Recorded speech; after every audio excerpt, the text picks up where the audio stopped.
there is a powder that costs under $1 per pound, has been used for food preservation since ancient times, keeps grains, dried goods, and harvested produce shelf-stable for 2 years without refrigeration, and is completely food-safe. And the appliance industry, the freeze-dried food industry, and the commercial storage product market have spent decades making sure you buy their $300 solutions instead of asking what your great-grandparents actually used. Here's the full story. Before we get into the powder, we need to talk about the actual problem with food preservation, because most people are solving the wrong problem. When stored food goes bad, one of 3 things is happening. Moisture is activating mold and bacterial growth. Oxygen is oxidizing fats and destroying nutritional value. Or insects are getting in and consuming or contaminating the supply. Commercial food preservation products address these 3 problems with expensive, energy-dependent, or proprietary solutions. Freezers handle moisture and oxygen for protein and some produce. Vacuum sealers handle oxygen for dried goods. Specialized freeze-dried products handle everything but cost $8 to $12 per day of food per person. None of them are free. None of them function without electricity or a continuous supply chain.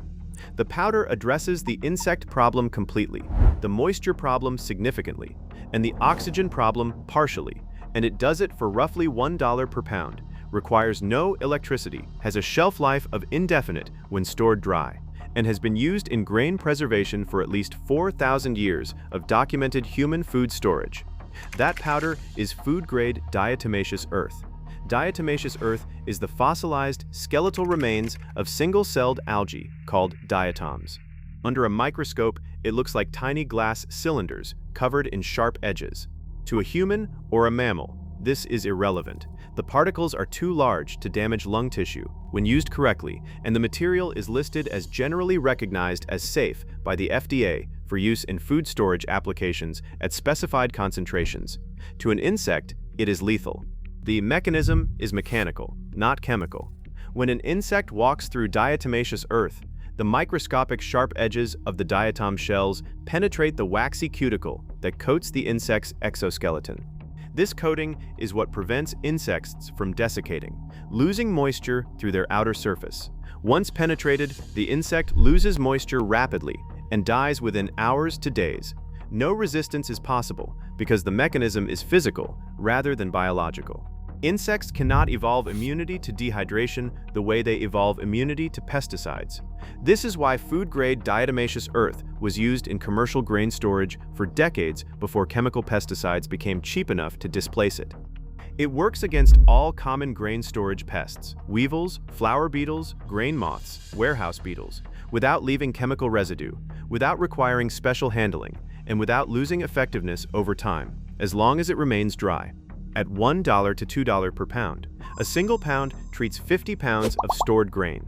A 50-pound bag of wheat berries, protected with 1 pound of diatomaceous earth, will remain insect-free in a sealed container for 2 years under normal storage conditions. No freezer, no oxygen absorbers, no electricity. Here is the full application method, because the details determine the outcome. For grain and legume storage, add diatomaceous earth at a rate of 1 cup per 50 pounds of grain, or approximately 0.5% by weight. Pour the grain into a clean, dry container. Dust the diatomaceous earth in while stirring or shaking to distribute evenly throughout the grain mass. Seal the container with an airtight lid. The grain is protected for the storage duration. When you are ready to use the grain, sift or rinse to remove the diatomaceous earth before cooking. The material is food-safe but adds nothing to flavor and has no nutritional value, so removal before consumption is standard practice. For dried beans, lentils, rice, and other dried legumes and grains, the application and results are identical. This covers the majority of long-term caloric storage most homesteaders and preparedness-minded households maintain. For dried herbs and dried forage, including dried bee pollen, dried herbs from the garden, dried mushrooms, a lighter dusting at 0.1 to 0.2% by weight prevents insect damage without affecting flavor significantly.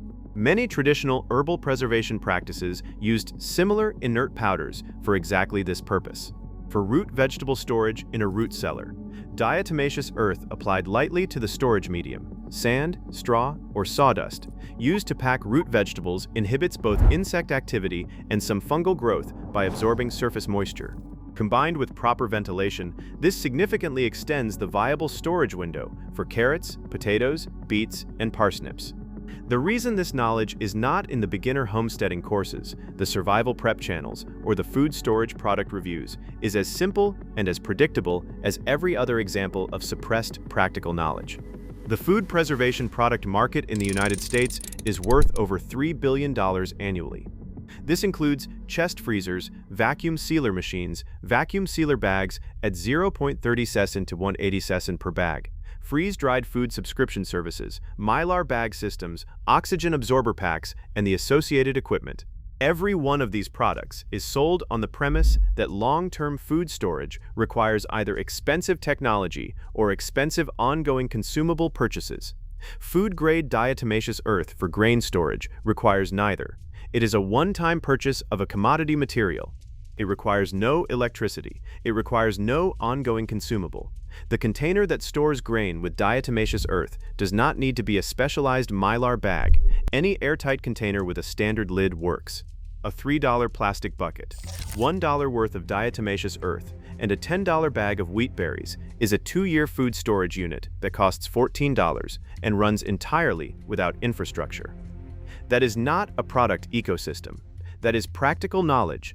There is no channel to sell you on it because there is nothing to sell. Let me tell you how this fits into the broader homestead and self-sufficiency picture. 3 winters ago, I was working on extending the usable life of the harvests coming out of the garden and the apiary. I was losing dried herbs to moth larvae by December every year. I was losing stored buckwheat, the same buckwheat I was growing as a forage crop for the hives, to weevils by February. I was pressure canning everything I could and freezing the rest, but anything I stored dry was failing within 4 months. I started reading about pre-industrial grain storage methods after finding a reference in an old agricultural bulletin to diatomaceous earth as a storage treatment. The bulletin was from 1962, predating the commercial pesticide era in small-scale food storage. The practice it described was being replaced at the time of writing by chemical fumigants and refrigeration. The author noted, almost as an aside, that diatomaceous earth had been used in grain silos for decades with a loss rate that commercial pesticides had not improved upon. I bought a 5-pound bag for $8 and treated my buckwheat, my stored dried herbs, and a 25-pound bag of hard red wheat. Every container remained insect-free through the following summer. The buckwheat I had been losing to weevils every winter was clean at the 14-month mark. The dried chamomile and lavender I had been losing to moths by December was intact the following October. I have not lost a stored dry good to insects since.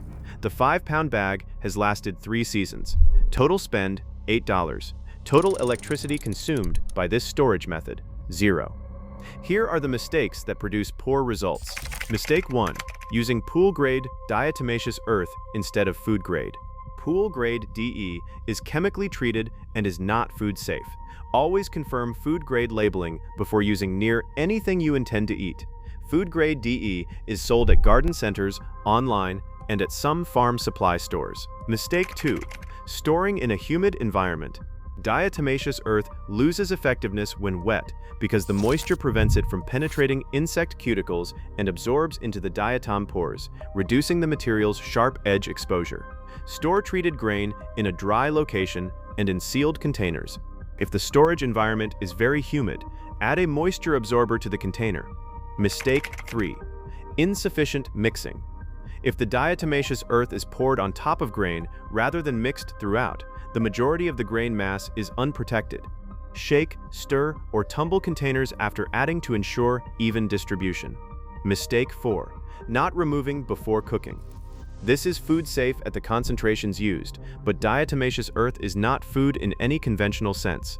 Rinse or sift grain before cooking. It does not cook away. Picture your storage room next winter. Sealed buckets of wheat, rice, dried beans, and oats treated with diatomaceous earth. Dried herbs from the garden in glass jars with a light dusting.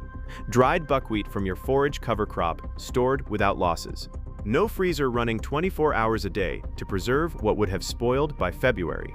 No vacuum bags purchased monthly. No insect losses to moths or weevils that have previously been eating through your winter supply before you could use it. 2 years of food security in sealed buckets.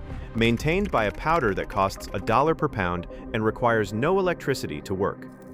Drop a comment right now and tell me what your current dry food storage system looks like and what losses you have experienced to insects. I read every comment at Dave's Hive. Subscribe and turn on notifications because next week we are covering the complete harvest preservation calendar. What to treat, when to treat it, and how to store each type of harvest through a full winter without a freezer or a vacuum sealer. Your great-grandparents stored food through winters without electricity and without losing it to insects.